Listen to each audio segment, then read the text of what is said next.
সালটা ছিল তখন 2024 সাল। হঠাৎ করে এই বাড়ির পাশের চাচাতো বোনকে নিজের অজান্তেই অনেক ভালোবেসে ফেলি, কিন্তু তাকে কখনো বলতে পারিনি। তার নাম ছিল সুমাইয়া।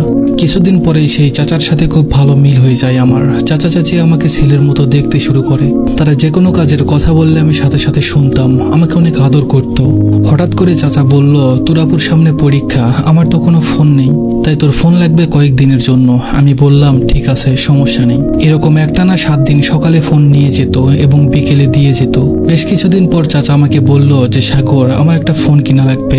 আমি বললাম কখন যাবে? চাচা বলল, এখন তুই কি আমার সাথে যেতে পারবি? আমি বললাম পারবো, আমার কোনো কাজ নেই, আমি ফ্রি আছি। বের হলাম ফোন কেনার উদ্দেশ্যে। ফোন কিনে বাড়ি ফিরলাম। চাচা আমাকে ফোন দিয়ে বলল, যা কিছু লাগবে সবকিছু খুলে দে। সবকিছু খোলার পর আমি চাচাকে ফোন দিয়ে বললাম যে সবকিছু খোলা হয়েছে, ফোন নিয়ে যাও। চাচা আমাকে বলল, তোর আপু গেলে ফোন দিয়ে দিস।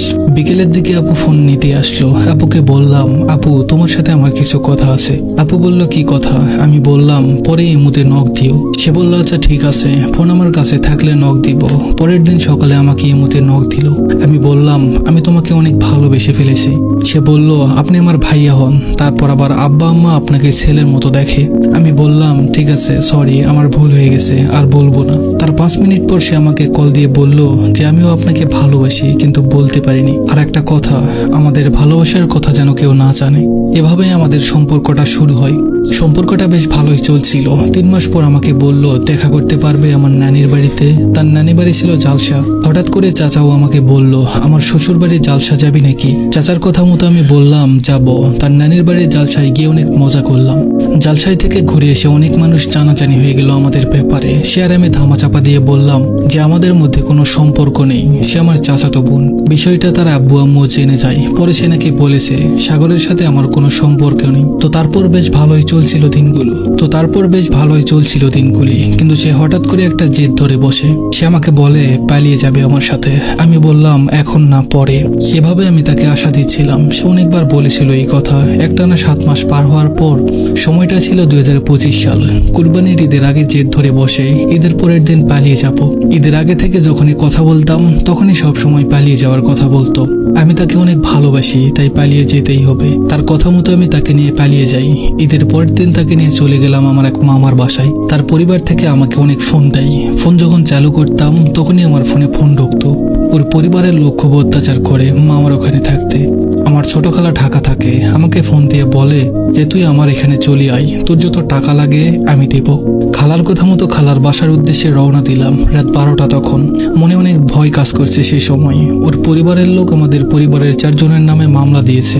ওর পরিবারের লোকজন আমার পরিবারে আমার আব্বু আম্মুকে মারতে যায়। আব্বু আম্মু বাড়ি থেকে চলে যায় আমার নানিদের বাড়িতে। আমি খালার বাসায় একটানা 3 দিন সেখানে ছিলাম। আমার আব্বু আম্মু আমাকে বলে যে তোরা তোদের খালার বাড়িতে আয়। আমি বলি কোন খালার বাড়ি? আমাকে বলে যে বাঘাবাড়ি আয়। ঢাকা থেকে রওনা দিলাম বাঘাবাড়ির উদ্দেশ্যে। আমাদের বিয়ে দিয়ে দিবে খালাদের বাড়িতে আসলে, কোর্ট ম্যারেজ করাবে, কিন্তু পাবনা কোর্ট বন্ধ ছিল। আমার মনে অনেক ভয় কাজ করছিল।